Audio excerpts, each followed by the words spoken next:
साल 2003 मार्च का महीना कनाडा में एक ऐसी घटना हुई जिसने पूरी दुनिया को चौंका कर रख दिया। कनाडा के टोरंटो शहर में पुलिस ने एंड्री गैरोच नाम के एक शख्स को गिरफ्तार किया और उस आदमी को गिरफ्तार सिर्फ और सिर्फ इसलिए किया गया था क्योंकि उसे पहले से इस बात का पता चल जाता था कि शेयर मार्केट में कौन सी कंपनी का शेयर बढ़ने वाला है और किसका दाम गिरने वाला है। आपको जानकर हैरानी होगी, उस आदमी ने कुछ महीनों के भीतर ही 126 कंपनियों के शेयर खरीदे थे और हैरत अंगेज तरीके से वे सभी 126 कंपनियां सिर्फ और सिर्फ उसे मुनाफा ही देकर गई और कुछ दिनों के भीतर उसने अपने $800 को $300 मिलियन में कन्वर्ट कर लिया। ऐसा इसलिए हुआ क्योंकि उसने जितने भी कंपनी के शेयर खरीदे थे उनमें से किसी भी कंपनी को नुकसान नहीं हुआ। दोस्तों, आपको जानकर हैरानी होगी कि पूरी दुनिया का जो सबसे बेहतरीन शेयर मार्केट तक पॉइंट होता है वो भी इसका अनुमान नहीं लगा पाता कि कौन सी कंपनी का शेयर मुनाफा देगा और कौन सी कंपनी का शेयर नुकसान देने वाला है। ये वजह से एंडी कार्लसन को गिरफ्तार कर लिया गया। पुलिस को लगा जरूर शेयर मार्केट में बहुत बड़ा घोटाला हो रहा है और इस शख्स की वजह से इस घोटाले का पर्दाफाश किया जा सकता है। उस आदमी को पकड़ने के बाद FBI के लोगों द्वारा उसका इन्वेस्टिगेशन किया गया। इन्वेस्टिगेशन के दौरान एंड्रयू ने उन लोगों को ऐसी बातें बताई जिसे सुनकर इन्वेस्टिगेशन करने वाले भी हैरान हो गए और FBI के लोगों को समझ में नहीं आया कि अब क्या किया जाए। उसने बताया कि वो एक समय यात्री और जो साल 2226 से टाइम ट्रेवल करके यहां इसी वजह से आया है।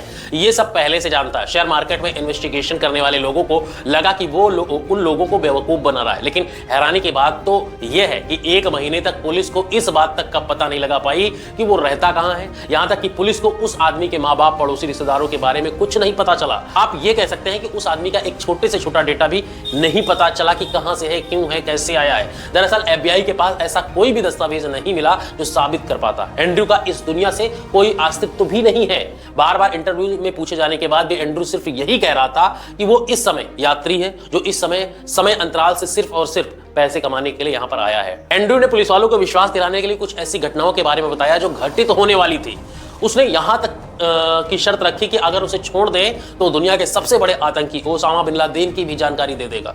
लेकिन टोरंटो पुलिस को कुछ समझ में नहीं आ रहा था कि आखिर उस आदमी के साथ क्या किया जाए। बाद में टोरंटो की पुलिस ने उस आदमी को जेल में डाल दिया और उसे जेल से छुड़ाने की राशि को $10 लाख रख दी गई। पुलिस को लगा उस आदमी के पीछे जरूर किसी न किसी बड़े गैंग का हाथ होगा और उसकी जमानत राशि को देखकर उसे छुड़ाने जरूर कोई ना कोई आएगा। और कुछ ही दिनों बाद कुछ ऐसा ही होता है। कुछ दिनों बाद एक गुमनाम व्यक्ति ने $1 मिलियन का बॉन्ड भर के एंड्रयू को जमानत दिला दी, जबकि इसकी सुनवाई के लिए एंड्रयू को एक डेट मिली टनल कोर्ट में, लेकिन एंड्रयू पहुंचा ही नहीं और पुलिस ने एंड्रयू की काफी खोजबीन की। उनको एंड्रयू का कोई भी पता नहीं चला और उस अनजान व्यक्ति ने, जो बुढ़ा हो गया था, जिसने $1 मिलियन देकर एंड्रयू को जमानत दिलवाई थी, उसका भी कोई अता पता नहीं था। वो दोनों व्यक्ति ऐसे गायब हो गए जैसे मानो वो इस दुनिया में कभी थे ही नहीं। आपको जानकर हैरानी होगी कि आज भी टोरंटो में एंड्रयू कार्लसन के खिलाफ केस चल रहा है और टोरंटो की पुलिस के द्वारा आज भी उसकी खोजबीन जारी है। लेकिन वही दूसरी तरफ दुनिया में कुछ लोग ऐसे भी हैं जो एंड्रयू की बात को एकदम सच मान रहे थे। उनका कहना था कि जो वो बात कर रहा था वो बिल्कुल सही था। टाइम ट्रेवल से जुड़ी हुई कुछ ऐसी घटनाएं पहले भी हो चुकी हैं। यह घटना नवंबर साल 1986 के स्पेन के एक शहर में रेमिरेज नाम का एक आदमी अपनी कार को ड्राइव करता हुआ कहीं जा रहा था। वो पेशे से एक इंडस्ट्रियल इंजीनियर था और अपने काम के सिलसिले में कहीं जा रहा था। शहर से कुछ दूर निकला ही था कि आगे एक बड़ा चौराहा आता है और जैसे ही वो आदमी उस गोलाकार टर्न से अपनी गाड़ी को घुमाता है वैसे ही उसके साथ एक अनोखी घटना हो जाती है। और आपको बता दें कि उसके बाद जो उसने देखा वो काफी हैरान कर देने वाला था। उसने पाया कि वो जो क्रश लाइन है हाईवे पर और वो काफी आधुनिक तकनीक से बनाया गया है। और जब उसने और आगे गया तो पीछे देखा तो जहां पर उसकी कार नजर आ रही थी वहां तक केवल उसे 6 लेन हाईवे ही नजर आ रहा था। उसने देखा कि हाईवे के दोनों और बड़ी बड़ी बिल्डिंगें बनी हुई हैं और सबसे अजीब बात यह है कि उसने ये सब अब तक पहले कभी नहीं देखा था, क्योंकि जिस रास्ते से वो चल रहा था वो बहुत पतला था और वहां पर इतनी डेवलपमेंट कभी नहीं देखी गई थी। तो उस रास्ते पर ऐसा कोई भी 6 लेन नहीं था।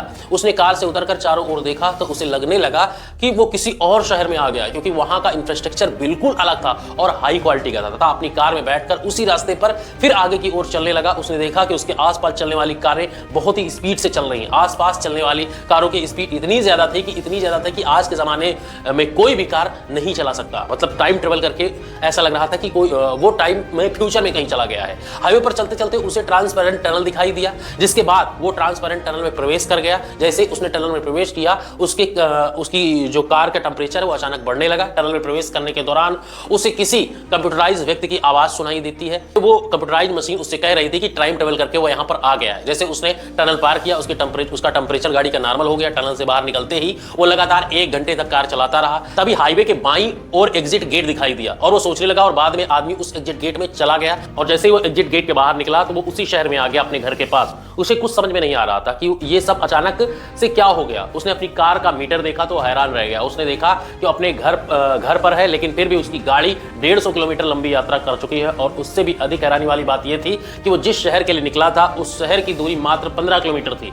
अगले दिन रेमिरेज उसी रास्ते से फिर से अपने ऑफिस गया, लेकिन अब उसे कोई भी 6 लेन वाली सड़क नहीं नजर आई। ऐसा उसने लगातार कई दिनों तक किया, लेकिन यात्रा के दौरान उसे ऐसा कोई हाईवे नजर नहीं आया। उसने कई लोगों से इसके बारे में पूछताछ की, लेकिन सबने कहा ऐसा कोई रास्ता नहीं है। इस घटना के 4 साल बाद कुछ ऐसा हुआ जिसने रेमिरेज को और भी हैरान कर दिया। जिस रास्ते से वो जाता था आता था वहां पर 6 लेन बनना शुरू हो गया, जिसके बाद उसे समझ में आया कि शायद उस दिन वो टाइम फ्लिप करके भविष्य में पहुंच गया था। यही वजह है कि उस रास्ते में प्रशिक्षण लाइन नजर आने लगे। दोस्तों, आपके साथ भी कभी ना कभी ऐसा जरूर हुआ होगा। जब आप किसी जगह पर जाते हैं और जब कोई किसी नई चीज को देखते हैं तो आपको ऐसा लगता है ना कि जैसे आपने इसे पहले कहीं देखा है। इस चीज को जैसे कुछ भी लिखा हुआ हो, आपके साथ कोई घटना होती है और आपको लगता है कि बिल्कुल ये घटना आपके साथ पहले भी हो चुकी है। राह चलते हुए आपको कोई अनजान आदमी दिखाई देता है और आपको लगता है कि आप उस आदमी से पहले भी मिल चुके हैं। यकीनन आप में से कुछ लोगों को कभी ना कभी ऐसा महसूस जरूर हुआ होगा। दरअसल हमारे ब्रह्मांड में होने वाले टाइम्स लूप्स की वजह से होता है। साधारण भाषा में आप इससे ऐसे समझ सकते हैं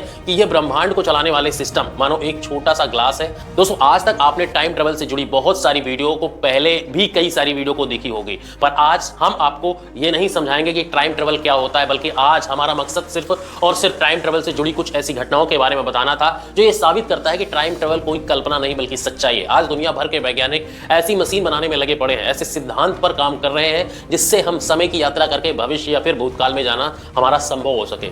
जैसे हमारे ब्रह्मांड में होने वाले जिस टेक्निक की वजह से हम कुछ सेकंड या फिर कुछ माइक्रो सेकंड के लिए भविष्य या भूतकाल में चले जाते हैं, आज दुनिया भर के वैज्ञानिक उसी टेक्निक को ढूंढ रहे हैं। ये भी जानना चाहते हैं कि ब्रह्मांड के सिस्टम में होने वाले उस टेक्निक एडिट को कैसे दोहराया जाए, कैसे सेंट्रल कंट्रोल किया जाए। कुछ वैज्ञानिकों का कहना है कि साल 2040 तक वो समय की यात्रा करने में कामयाब हो जाएंगे। अब इस बारे में आपका क्या कहना है, आप अपनी राय कमेंट में जरूर बताना। वीडियो अच्छी लगी तो वीडियो को लाइक कर देना, चैनल को सब्सक्राइब करके बेल आइकन को जरूर दबा देना, क्योंकि जो भी अपडेट हो वो आपको सबसे पहले मिलती रहे। और भी ऐसे इंटरेस्टिंग वीडियो के लिए बने रहे। तब तक के लिए जय हिंद।